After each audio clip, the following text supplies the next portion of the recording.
నన్ను విమర్శించే దేశ యావత్తు నన్ను విమర్శించే ప్రతి ఒక్కరికి తెలియజేస్తున్నా, గొడవ పెట్టుకోవాలంటే చాలా బలంగా గొడవ పెట్టుకోవాలి. కానీ నాది పేదవాళ్ళ కష్టాలు, క్రిమినలైజేషన్ ఆఫ్ పాలిటిక్స్, వీటి మీద మేము మాట్లాడతాం, వీటి మీద తప్పించాం.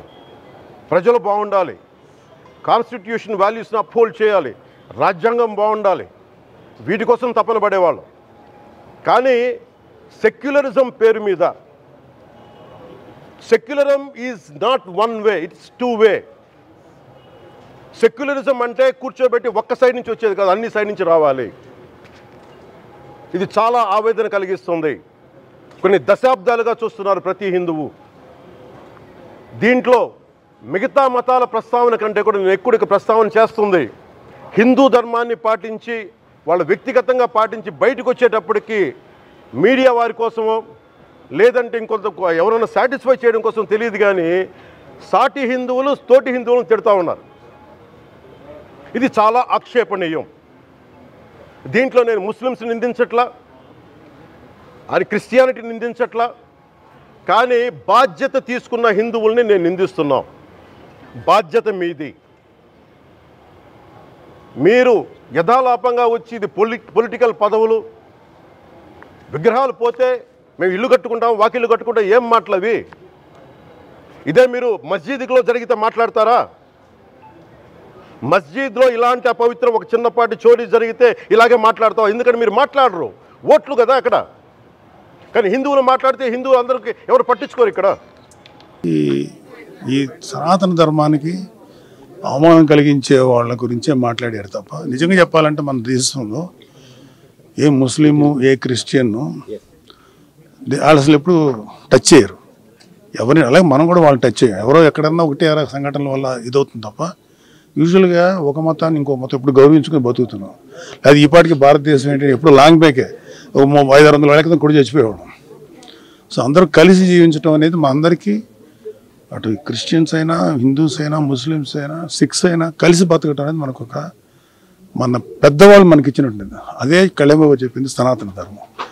అది ప్రతి వాళ్ళలోనూ ఇంకి ఉంటుంది.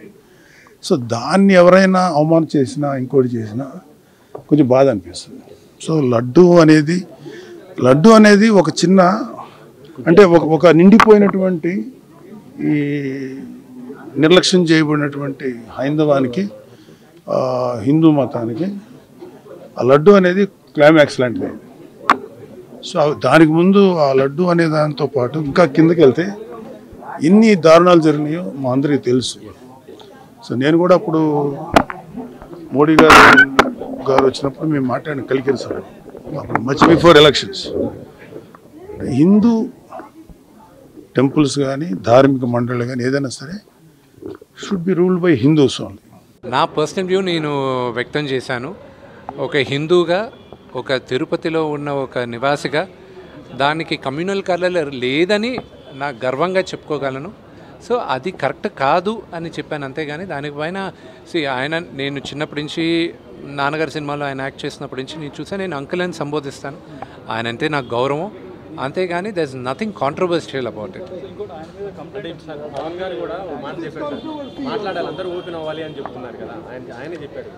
ఒకటి చెప్తాను, నటులందరూ అద్దాల మేడలో మేమందరం ఉంటాం. ఇప్పుడు నేను మాట్లాడితే ఒక వర్గం మీకు నచ్చచ్చు, అది మీకు నచ్చకపోవచ్చు. నచ్చిన వాళ్ళు మమ్మల్ని ఈజీగా టార్గెట్ చేస్తారు, నచ్చిన వాళ్ళు మాకు అవసరం ఉన్నప్పుడు వచ్చి సపోర్ట్ చేయరు. అందుకే నటులు చాలా జాగ్రత్తగా ఆచితూచి ఆలోచించి మాట్లాడాలి కూడా. ఈ ఇష్యూలో ఇంటర్నల్గా ఎంతోమంది మాట్లాడున్నారు, కానీ బహిరంగంగా వచ్చి మాట్లాడితే ఎవరు మనోభావాలు దెబ్బతింటాయి అని కొత్తగా అందరికీ భయంగా కూడా ఉంటుంది. సో అందుకు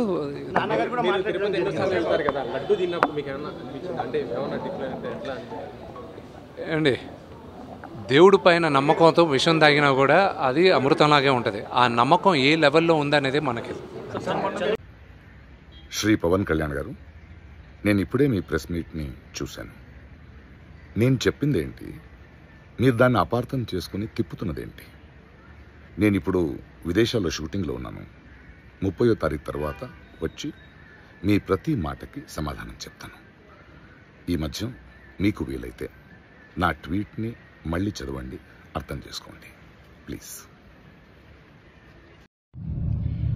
అబ్బబ్బా, పరమ పవిత్రమైన తిరుపతి లడ్డు కోసం సోషల్ మీడియాలో ఎంత రచ్చ చేశారు. అంటే ప్రజల భక్తుల మనోభావాలని బాబో ఎంత హింసించేశారు నిజంగా చెప్పాలంటే. సరే, పొలిటీషియన్స్ అని పక్కన పెట్టేద్దాం. ప్రవచనకర్తలు, పండితులు, బ్రాహ్మణులు ఇలా అంటున్నాను ఏమనుకోవద్దు గాని ఏమన్నా ఓవర్ యాక్టింగ్లు చేశారు అసలు మీరు. ప్రాయశ్చిత్త శ్లోకాలట వాళ్లే కనిపెట్టేసి ప్రాయశ్చిత్త శ్లోకాలు చెప్పించేసి రామరామ మీరు చేసింది మామూలు రచన. పాపం ఎంత మంది భక్తుల మనోభావాలతో ఆడుకున్నారు నిజంగా. ఇప్పుడు ఏం చేస్తారు మీ అందరూ? మరి ఇప్పుడు మీరు నిజమైన హిందువులైతే, మీరు నిజంగా వెంకటేశ్వర స్వామి భక్తులైతే అదే నోటితో సోషల్ మీడియాలో మమ్మల్ని క్షమించండి అని పోస్టులు పెడతారా? పెట్టండి, ఎంతమంది పెడతారో చూస్తాను.